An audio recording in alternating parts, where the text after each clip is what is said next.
নমস্কার বন্ধুরা, আমি সুতপা। দেখো, সুতপার কথাতে আজকে নিয়ে এসেছি পুরো অন্যরকম একটা রেসিপি। এটা হচ্ছে ডিমের রেসিপি, ডিম ভাপা, যেটা ভাত, রুটি, লুচি সমস্ত কিছুর সাথে জমে যাওয়া রেসিপি। কিন্তু চলো কি করে করেছি সেটা তোমাদের সাথে শেয়ার করি। এর জন্য দেখো, প্রথমে একটা বাটি নিয়েছি, অবশ্যই কাঁটা চামচ, আর নেব 4টে ডিম। ডিমগুলোকে আগে ভেঙে নিই।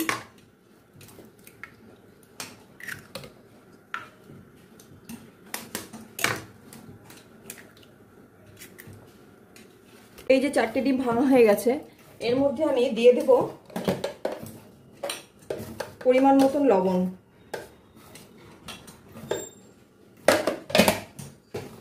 আর দেব গোলমরিচের গুঁড়ো। গোলমরিচের গুঁড়ো ওই 1/4 চামচ হবে।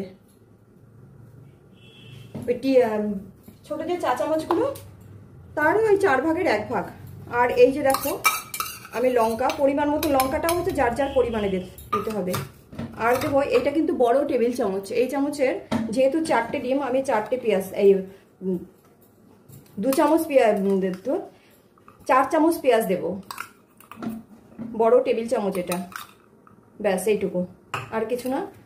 এখানে ওই আমি এই বাটিটায় পেঁয়াজ কেটেছিলাম 3টে বড় বড়, সেখান থেকে ওই 2টো পেঁয়াজ মতন গেছে। এবার এটাকে খুব ভালো করে মেশাবো, একদম আমরা যেমন করে অমলেট বানাই সেরকম করে মেশাবো।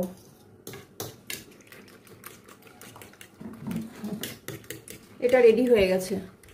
এবার চলো গ্যাসে যাই, এটা কি করব। এদিকে দেখো, একটা প্যান বসিয়ে দিয়েছি। প্যানে অল্প করে তেল দেবো, ওই ছোট চা চামচের 1 চামচ মতন হবে, তার বেশি দেবো না। এইবার এটাকে ব্রাশ দিয়ে ভালো করে পুরোটা, যাতে কোথাও ফাঁকা না থাকে, তাই মিশিয়ে তেলটা মাখিয়ে দিচ্ছি। তোমরা এটা তেল বেশি দিয়েও করতে পারো, আমি তেলটা কম দিয়ে করবো, তাই খুব ভালো করে এটাকে মাখিয়ে দিচ্ছি তেলটা। এবার এই তাওয়াটা একটু গরম হয়ে নিক। গরম হলেই এই যে তেল যেটুকুনি আছে এর মধ্যে দিয়ে দিলাম। গরম হলে তারপরে ডিমটা ঢেলে দেব। তাওয়াটা মোটামুটি একটু গরম হয়ে গেছে, খুব বেশি গরম কিন্তু হবে না, হালকা গরম হতে হবে। এবার ডিমটা দিয়ে পুরো ডিমটাই ঢেলে দিলাম। এবার গ্যাসটা পুরো কমিয়ে দেব, কমিয়ে দিয়ে এটাকে ঢাকা দিয়ে দেব। এবার কমানো অবস্থাতেই হবে, এটা পুরো ডিমটা সিদ্ধ হয়ে নেবে। তারপরে উপর থেকে দেখতেই পারবো ডিমটা সিদ্ধ হয়েছে, তারপরে এটাকে নামাবো। দেখাচ্ছি কি করে নামাই। ডিম আর পেঁয়াজের পরিমাণ তোমরা কম বেশি করতেই পারো, আমি আমার আন্দাজে করেছি। আমার 4টে ডিম ছিল, সেই আন্দাজে ওই যে ওই চামচটার ওই 1 চামচ করে, চামচটার সঙ্গে 1 চামচ করে উঠেছে পুরো, সেই পরিমাণে পেঁয়াজ দিয়েছি। এবার তোমরা কম বেশি করতেই পারো, পেঁয়াজ কম বেশিতে কিছু যায় আসবে না। এই ফাঁকে চলো একটা মশলা করে নেই। দেখো, মিক্সি জার নিয়েছি, এইটা ছোট যে টেবিল চামচ, একদমই ছোট। এই দেখো কয়টুকু চামচটা হাতের পাতায় দিলে নিশ্চয়ই বুঝতে পারছো। আমি 4টে ডিমের পরিমাণে এই চামচের পুরো 1 চামচ না, 1 চামচ নিয়ে আবার এরকম করে ঝাঁকি দিয়ে নামিয়েছি। পোস্ত নিলাম, আর নেব সর্ষে, আর নেব পুরো 1 চামচ সর্ষে।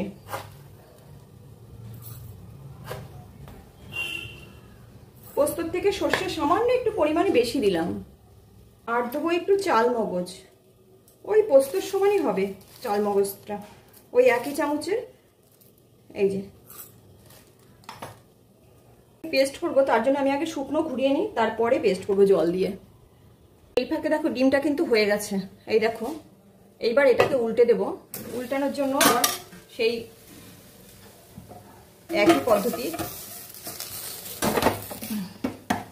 এইভাবে দিলাম। এবার এটাকে এটা এইভাবে মিনিট খানেক থাকবে, তাহলে এটা হয়েই গেছে। খালি ওই পাশটা একটু তাতিয়ে নেওয়ার জন্য মিনিট খানেক থাকবে।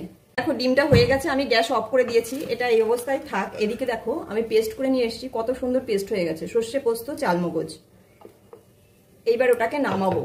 দেখো ডিমটা ঢেলে নিয়েছি, এইবার ডিমটাকে কেটে নেব। অবশ্যই একটু ঠান্ডা হলে ভালো হয়, কিন্তু আমার কাছে সময়ের অভাব, তাই আর সময় করে, মানে একটু ঠান্ডা হলে কাটতে সুবিধা হয় হাত দিয়ে ধরতে।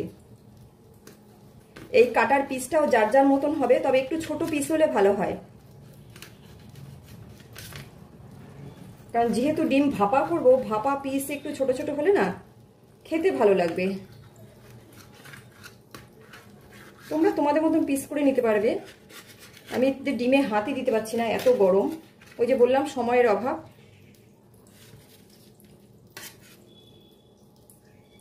এই যে আমি এইটুকুটুকু কেটে নিচ্ছি।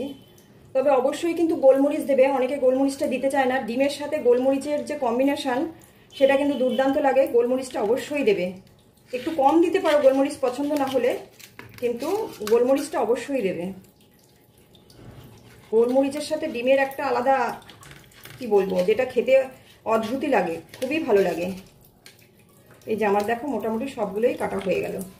এইবার কি করব, একটা টিফিন বক্স নিলাম, তার মধ্যে ডিমগুলোকে আমি ট্রান্সফার করব সব। অবশ্যই এটা স্টিলের নিয়েছি, কারণ আমি যেহেতু প্রেসারে করব সেই কারণে এটা স্টিলেরই নেব। কতটা গরম দেখতে পাচ্ছি তো, নামিয়েই আমি এরকম করে নিলাম। ব্যাস, এটা কিন্তু আমার রেডি হয়ে গেছে। এইবার আর একটা কাজ বাকি আছে। এই যে দেখো প্যানটা আবার বসিয়ে দিয়েছি, প্যানে দিয়ে দেব ওই 1 টেবিল চামচ মতন তেল দিলাম। দিয়ে তোমরা খেয়াল করেছো হয়তো বাটিটা আমি একটুখানি পেঁয়াজ বাঁচিয়ে রেখেছিলাম, এই চামচটার 1 চামচ মতন। 3টে পেঁয়াজ কেটেছিলাম, সেইটার কিছুটা ওর মধ্যে দিয়ে দিয়েছি, আর বাকিটা এই যে বাঁচিয়ে রেখেছিলাম সেই পেঁয়াজগুলো দিয়ে দেবো। যেহেতু ডিমের কারি তাই একটুখানি পেঁয়াজ দিলে দারুণ লাগে খেতে। কেউ পেঁয়াজটা এখানে অ্যাভয়েড করতে চাইলে করতে পারো, কিন্তু পেঁয়াজটা এখানে ভালো লাগে, বেশ ভালো লাগে খেতে। পেঁয়াজটা এবার একটু লাল করে ভাজবো, আর এর মধ্যে অবশ্যই একটু লবণ দিয়ে দেবো। একটু কি আমি একটু বেশি দিয়ে দিলাম, কেন ডিমের ওই এই তেলটাকে ঢেলে দেবো ওর মধ্যে, দেখাচ্ছি কেমন করে ঢালি। এই যে দেখো এটা মোটামুটি কিন্তু আমার হয়েই এসছে। পেঁয়াজ হতে তো খুব বেশি টাইম লাগে না, তেলটা যেহেতু একটু বেশি আছে পেঁয়াজের পরিমাণে।